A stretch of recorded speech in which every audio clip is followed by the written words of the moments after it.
नमस्कार दोस्तों, बेबाक भाषा के दो टूक कार्यक्रम में आपका स्वागत है। उत्तर प्रदेश और बहराइच बहुत बड़े सवाल पेश कर रहा है। जिस तरह से बहराइच जल रहा है और जिस तरह से योगी सरकार के तमाम दावे नेस्तनाबूद हो रहे हैं, क्योंकि वह लगातार दावे करते रहे हैं कि जब से वह सत्ता में बैठे हैं उत्तर प्रदेश में दंगे नहीं हुए हैं। तो योगी जी, बहराइच में जो हुआ है, क्या यह डिजाइन्ड दंगा है? क्या यह कंट्रोल्ड दंगा है? और क्या यह दंगा इसलिए करवाया जा रहा है क्योंकि लोकसभा में उत्तर प्रदेश में जो आपको करारी हार मिली है उसका बदला लेने के लिए पूरा एडमिनिस्ट्रेशन उतारू है? और 10 विधानसभाओं पर जो उपचुनाव होने हैं उसमें सिर्फ और सिर्फ मुसलमानों का खौफ दिखाकर आप हिंदू वोटों को बटोरना चाहते हैं। क्योंकि बहराइच का संदेश बहुत साफ है। जिस तरह के वीडियोस यहां से वायरल हैं, जिस तरह से पूरी की पूरी भीड़ ऑर्गेनाइज्ड रूप में जाती है और आप और आपका प्रशासन इसके समर्थन में खड़ा रहता है, जिस तरह से गोपाल मिश्र नाम का यह नौजवान एक मुसलमान के घर में चढ़ता है, वहां से हरे रंग का झंडा गिराता है, बाउंड्री भी गिराता है उसी क्रम में, और फिर उसके बाद भगवा लहराता है, नीचे की भीड़ उन्माद में नारे लगाती है और फिर उस लड़के को गोली मार दी जाती है। इसके बाद जो घटनाक्रम है वह भी कम डरावना नहीं है। कौन लोग हैं जो गोपाल मिश्र को इस बिल्डिंग के ऊपर चढ़ाते हैं? कौन लोग हैं जो उकसाते हैं? कौन लोग हैं जो उसे गोली मारते हैं? और उसके बाद उसकी लाश को लेकर जिस तरह का तांडव किया जाता है, 10,000 के करीब की भीड़ बताई जाती है। घाट पर गोपाल मिश्रा की लाश को लेकर पूरे गांव में रौद्र रूप दिखाया जाता है। और सुनिए, यह आदमी आप ही का भक्त है, आप ही की पार्टी का सपोर्टर है और मोदी जी को चैलेंज कर रहा है।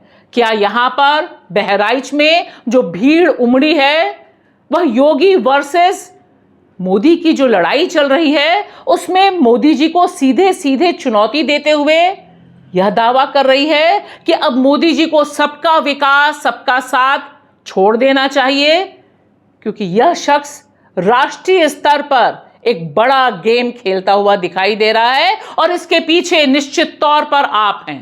पुलिस प्रशासन या नरेंद्र मोदी जी, अगर आपको हमसे दोबारा वोट चाहिए तो जिसके साथ उसका विकास करना होगा, नहीं तो आप भी सत्ता से बाहर जाएंगे। और ये चुनौती है आपको, ये बंद करिए सबका साथ सबका विकास। पुलिस प्रशासन या नरेंद्र मोदी जी, अगर आपको हमसे दोबारा वोट चाहिए तो जिसके साथ उसका विकास करना होगा, नहीं तो आप भी सत्ता से बाहर जाएंगे। और ये चुनौती है आपको, ये बंद करिए सबका साथ सबका विकास।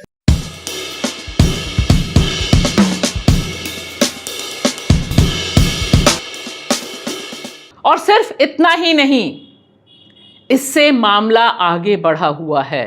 दरअसल बहराइच तो एक छोटी सी चिंगारी है।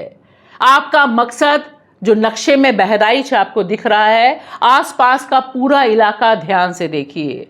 गोंडा आता है, श्रावस्ती आता है, नीचे फैजाबाद आता है। यह सारा का सारा इलाका अलग ढंग के ध्रुवीकरण की कहानी कह रहा है, क्योंकि श्रावस्ती में अभी जो चुनाव हुए लोकसभा के, वहां आपको हार मिली। फैजाबाद में आपको हार मिली, अयोध्या में हार मिली।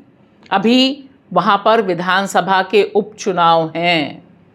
तो क्या यह माना जाए कि बहराइच को आगे करके यह जो सुलगता हुआ बहराइच है, जो बदले की आग में जल रहा है, जहां पर मुसलमानों के घर जलाए जा रहे हैं और इस बहाने पूरे इलाके में नफरत फैलाई जा रही है, क्या आप यह संदेश देना चाह रहे हैं या दे ही चुके हैं अब तक कि अब उत्तर प्रदेश में मुसलमानों का यही हाल होगा और लिहाजा वे वोट देने से पहले अपने भविष्य के बारे में सचेत हो जाएं?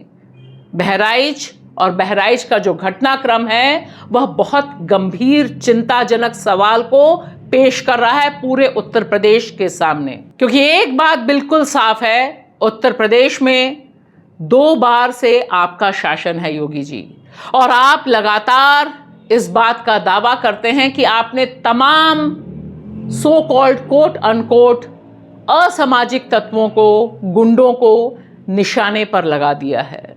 और ऐसे में इस तरह की जो सांप्रदायिक हिंसा या तनाव है, यह किस तरह से फूट रही है, किस तरह से सामने आ रही है, क्योंकि इसे लेकर जो मीडिया कवरेज है वह निश्चित तौर पर एक तरफा कवरेज है। उसमें यह बताने की कोशिश हो रही है कि हिंदुओं का जो राइट है प्रोसेशन निकालने का, दुर्गा की मूर्ति को ले जाने का, विसर्जन से पहले की सारी हिंसा है। और हम सब जानते हैं कि उत्तर प्रदेश हो या हैदराबाद, इस तरह के तमाम जो सेंसिटिव एरियाज हैं उनमें जो इस तरह के प्रोसेशंस निकलते हैं, उनमें सबसे ज़्यादा नफरत फैलती है जब वे मुस्लिम बहुल इलाकों के सामने से गुजरते हैं, मस्जिद के सामने से गुजरते हैं। और यह न पहली घटना है न आखिरी घटना है। लेकिन सवाल यहाँ जो सीधा सीधा पूछा जाना चाहिए इंडिया गठबंधन की पार्टियों से, कि प्रियंका गांधी ने निश्चित तौर पर एक ट्वीट किया, समाजवादी पार्टी सामने आ रही है, लेकिन जमीन पर जिस तरह की नफरत फैलाई जा रही है उसका काट सिर्फ सोशल मीडिया पर, एक्स प्लेटफॉर्म पर अपने रिएक्शंस देकर नहीं किया जा सकता है। यहाँ पर देखिए जो भीड़ है वह भीड़ बुलडोजर चिल्ला रही है। यहाँ जो भीड़ है वह एनकाउंटर चिल्ला रही है। 30 से अधिक मुसलमानों की गिरफ्तारी हो चुकी है।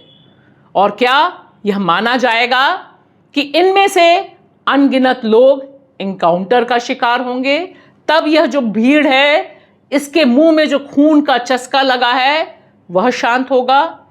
क्योंकि बहराइच एक विस्फोटक पॉइंट है 10 विधानसभा के उपचुनाव के लिए, और शायद आगे की राजनीति के लिए भी। आप लगातार बोलते जा रहे हैं कि बटेंगे तो कटेंगे। यह जो बटने वाली राजनीति है, जो आग लगाने वाली राजनीति है, इसको पीछे से और आगे से और सामने से हवा कौन दे रहा है, इसे आपसे अच्छे कौन जान सकता है। शुक्रिया।